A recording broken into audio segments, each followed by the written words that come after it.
पूछ मत सखिया रे ससुरा के बतिया रे, पूछ मत सखिया रे ससुरा के बतिया रे। पहिले ही राती बलमुआ हमसे रूस गइल रे, रूस गइल रे।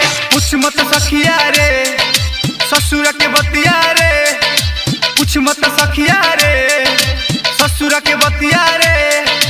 पहिले मिलन में भक दे जब घूस गइल रे, घूस गइल रे।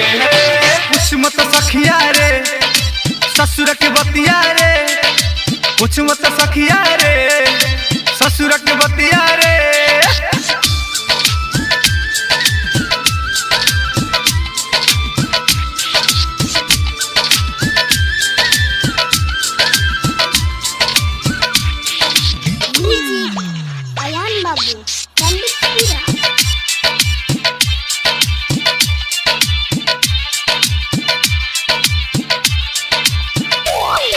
सेजिया पे आइल का घुंघटा उठा के करे लगल चुम्मा चाटी, चोली साड़ी जब देही से हटौल तो धड़ के लगल मोर छाती।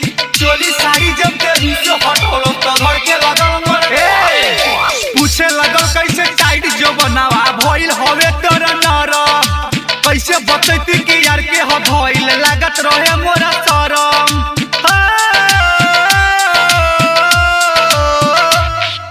पूछ मत सखिया रे ससुरा के बतिया रे, पूछ मत सखिया रे ससुरा के बतिया रे।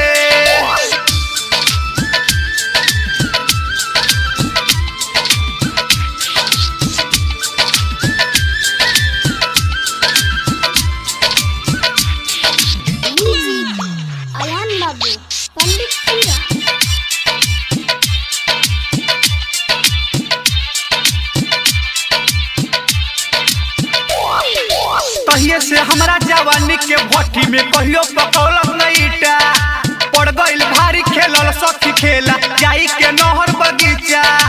पड़ गइल भारी खेलल सखी खेला जाई के नहर बगीचा। दिहली बताई कि भीमलाल यादव नैहर के बा मोरा यारवा, गुड्डू राजा संग मजा हमरल जाई के उखिया रहरवा।